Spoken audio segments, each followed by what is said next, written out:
आज तो हमारा रोजी पक्का हुआ है। हमने एक लड़की किडनैप करके लाया है और इसके शौहर को फोन करेंगे। आज करोड़ों रुपया कमाना है मुझे।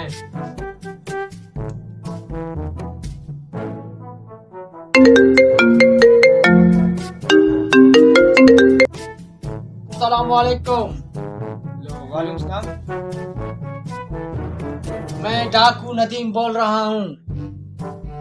ये आपकी बीवी को हमने किडनैप करके लाया है।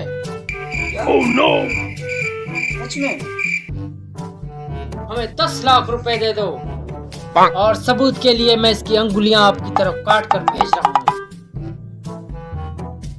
नहीं, ऐसे मुझे भरोसा नहीं आएगा। आप एक काम करें, उसकी जबान काट कर भेज दें ताकि मुझे पूरा भरोसा आ जाए। ठीक है?